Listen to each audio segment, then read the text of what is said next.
So hi friends, welcome back again, and this time for the review for this fragrance right here. This is Fortnight For Men by Maison Alhambra, and this is actually the second video that I'm making for this fragrance.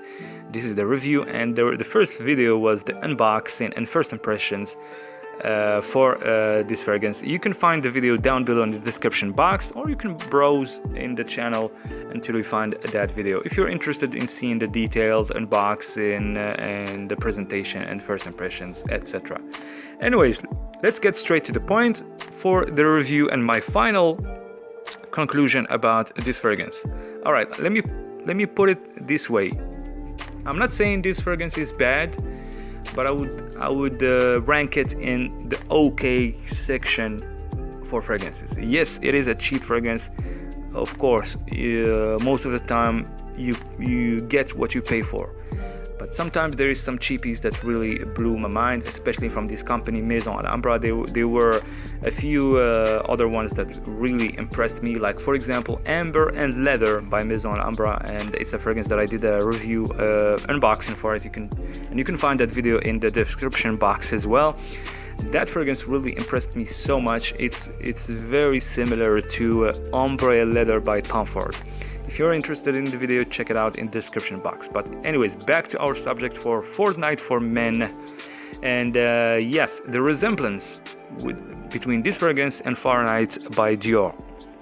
So I'm a big fan of Fahrenheit by Dior, and I was expecting this fragrance to be like very close to it. But then I was disappointed.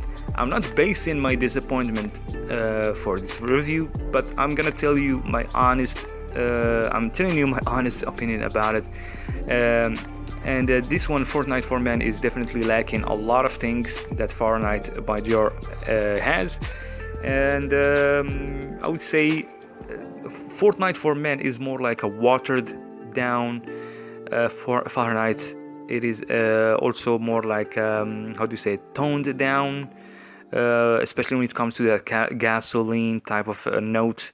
You don't really feel it much in this one, opposite to Fahrenheit by Dior.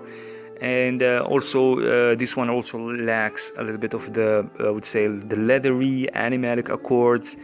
It doesn't have that masculine type of bad boy type of accords and vibe that Fahrenheit by Dior has. And as I said, it is only, I would rank it as an okay type of fragrance. It is not so bad, it's not so good, and it's not so great. So for the notes for this fragrance, Fortnight For Men, I tried to do a little bit of research, but I didn't find much about it when it comes to the notes, and I didn't want to really like pick notes from websites where they sell this fragrance. I didn't even want to check those websites.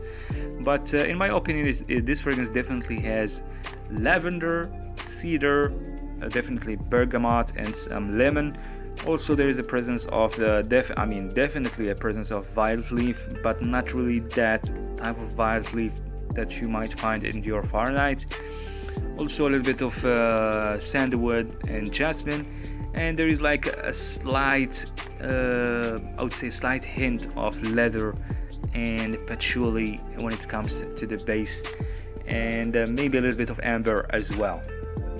On the box of this fragrance it says eau de parfum and a 100 ml size. Yes, 100 ml, that might be 99% true, but when it comes to the eau de parfum thing on the box, I don't really feel like this fragrance is an eau de parfum concentration.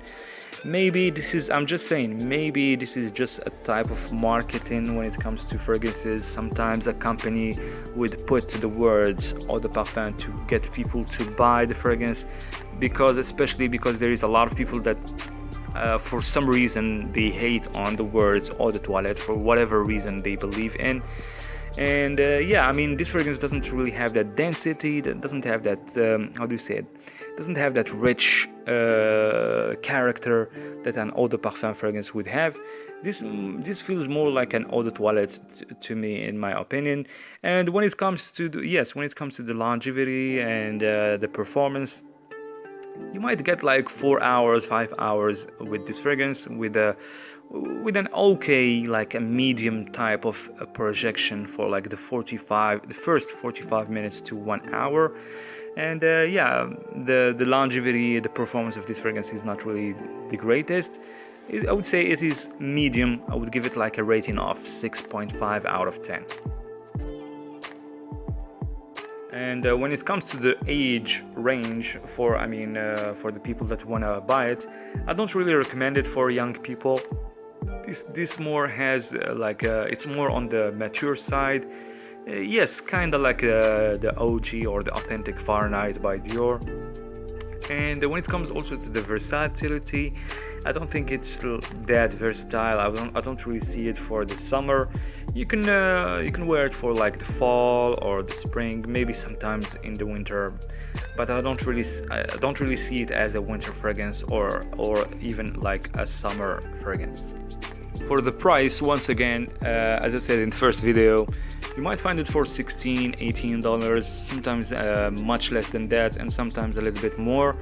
But as I said, yes, if the price is, when it comes to me, if the price is more than $25 for this fragrance, I would say it's a ripoff. So I would say a perfect price would be $16, $18. I have to say once again that I'm not trying to get you to not buy this fragrance, but I'm not saying it's a bad fragrance. As I said, it's an okay type of scent, type of fragrance, type of perfume, but it does have that cheap vibe that some cheap fragrances have, which is not really surprising regarding the price. As I said, $16, $18 for 100 ml, and it doesn't feel like an EPP concentration to me, in my opinion. And as I said, it is more like a watered down, toned down type of Dior Fahrenheit, and it is like close. If you're gonna say, is this a clone to Dior Fahrenheit? I would say no, but I would say it is more like an inspiration of Dior Fahrenheit. It is like 50 to 55% close to Dior Fahrenheit. And if you're a big fan of Dior Fahrenheit and can't afford it and you are on a budget, yes, why not? You can pull the trigger on this one and see for yourself if you like it or not. But once again, if you ask my opinion, I would say rather save or rather get the real deal, which is Fahrenheit by Dior. I don't know much of any other clones of Dior Fahrenheit. Maybe there is good clones of it out there, but I have no idea, to be honest with you guys. And I was hoping that this one could be very close to it, but it is not. It is just, they tried. It is like an inspiration, but it's not really like 90% or 80% close to Dior Fahrenheit. As I said, this could be close like 50 to 55% to Dior Fahrenheit. And really the most positive thing about this fragrance is the price tag, and also I can also add the packaging, the quality of the packaging. As I said in the first video, I was impressed and I'm still impressed about the quality of the packaging, starting from the cellophane wrap, the plastic around the box and the bottle. Good quality. I'm not gonna say very good quality, but it's good quality regarding the price tag, because usually when you buy a fragrance for like $16 or such, the box would be not really that good. Like for example, Zara fragrances, they have some really weak, fragile boxes. Even though sometimes Zara fragrances, they can have really good fragrances, and sometimes they really miss out. But that's another subject. Anyways, so yes, I think this is it for our review. I hope I covered everything about this fragrance. Don't forget to like the video. I would really appreciate it, and it would help the channel. It is for free. Just press that like button and subscribe if you're not subscribed. Tons and tons of videos to come in the future. Stay tuned. Take care. Bye.